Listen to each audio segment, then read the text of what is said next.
Olá pessoal, me chamo Cauã, faço parte do PET Engenharias e atualmente sou do quinto período de Engenharia Civil. Na videoaula de hoje, eu vim trazer uma parte mais teórica sobre limite de duas variáveis, assunto de cálculo 3, que normalmente é cobrado em AB2. Antes de iniciarmos, eu queria relembrar um pouco sobre limites de uma única variável, assunto que vimos em cálculo 1.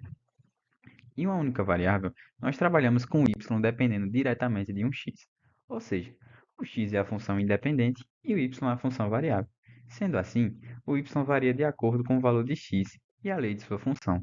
Por exemplo, se nós temos um x, uma função de x ao cubo com o x tendendo a 2, esse x pode se aproximar tanto da esquerda quanto pela direita. E independentemente de por onde ele se aproximar, o nosso y irá se aproximar de 8. Então, nos limites de uma única variável, falávamos onde f de x se aproxima quando um x se aproxima a um determinado valor, e isso era igual a um valor L. Partindo agora para funções de duas variáveis, nós temos uma definição que é a seguinte: uma função de duas variáveis é uma regra que associa a cada par ordenado de números reais x e y de um conjunto D um único valor real, denotado por f de x e y. O conjunto D é o domínio de f e sua imagem é o conjunto de valores possíveis de f, ou seja, f de xy tal que x e y pertencem a D. Frequentemente, escrevemos e igual a f de xy para tornar explícitos os valores tomados por f em um ponto genérico x e y. As variáveis x e y são variáveis independentes e z é a variável dependente.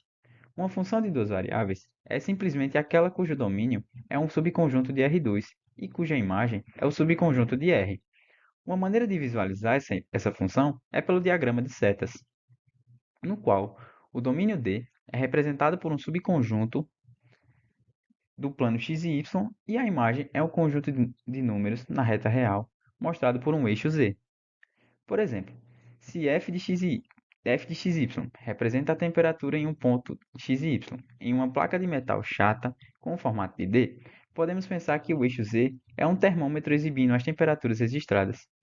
E se a função f é dada por uma fórmula e seu domínio não é especificado, fica subentendido que o domínio de f é o conjunto de todos os pares x e y para os quais a expressão dada fornece um número real bem definido.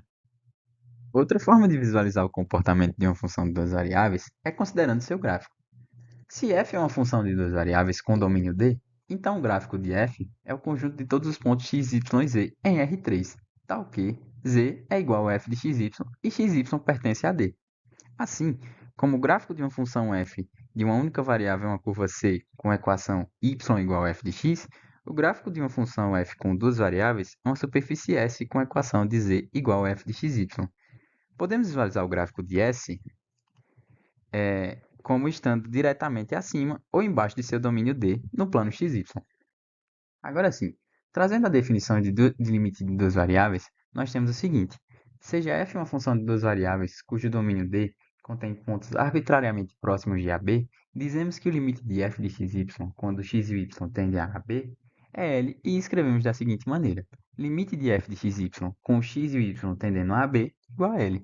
Se para todo número epsilon maior que zero houver um número correspondente de delta maior que zero, tal que, se x e y pertencem ao domínio, e zero menor que a raiz de x menos a ao quadrado mais y menos b ao quadrado for menor que delta, então a norma de f de x e y menos o L é menor que o epsilon. Para as funções de uma única variável, quando fazemos x tender a A, só existem duas direções possíveis: a aproximação pela direita ou pela esquerda. Lembramos a partir do cálculo 1 que o limite de x pela esquerda for diferente do limite de x pela direita, então o limite de x tendendo a não vai existir. Já para as funções de duas variáveis, essa situação não é tão simples, porque existem infinitas maneiras de x e y se aproximar de A e B, por uma quantidade infinita de direções de qualquer maneira que seja, bastando que x e y se mantenham no domínio de f. A definição diz que a distância entre f, y e L pode ser feita arbitrariamente pequena se tomarmos a distância de x e y para AB suficientemente pequena, mas não nula. A definição refere-se somente à distância entre x e y e AB. ela não se refere à direção da abordagem. Portanto, se o limite existe, f de xy deve se aproximar do mesmo valor limite. Independentemente do modo como xy se aproxima de AB, assim, se acharmos dois caminhos diferentes para aproximação ao longo dos quais f de xy tem um limite diferente, segue então que o limite de f de xy com x e y tendendo a AB não vai existir. Por exemplo, ele pode vir por este caminho, infinitos caminhos. Dessa forma, o limite, não podemos definir o limite somente por duas direções, como fazemos em uma única variável. Portanto, se f de xy tender a um L1, quando x e y tender a AB ao longo de um caminho C, e f de xy tender a L2, quando x e y tender a AB ao longo de um caminho C2, com L1 e L2 diferentes, então o limite de x e y de f de xy com x e y tendendo a AB não vai existir. Tratando agora de continuidade, o cálculo de limite de funções contínuas de uma única variável é fácil. Ele pode ser obtido por substituição direta, porque pela definição de função contínua, o limite de x tendendo a de f de x vai ser igual ao f de a. Para funções contínuas de duas variáveis, também podemos definir pela mesma propriedade de substituição direta. Ou seja, uma função f de duas variáveis é dita contínua em AB se o limite de f de xy com x e y tendendo a for igual a f de AB. Dizemos que f é contínuo em D se f for contínuo em todo ponto AB de D. O significado intuitivo de continuidade é que, se o ponto x e y varia por uma pequena quantidade, o valor de f de x e y variará por uma pequena quantidade. Isso quer dizer que a superfície corresponde ao gráfico de uma função contínua, não contém buracos ou rupturas. Usando as propriedades de limites, podemos ver que a soma, diferença, produto e quociente de funções contínuas são contínuos em seus domínios. Então é isso, pessoal. Essa foi a aula teórica sobre limites de duas variáveis.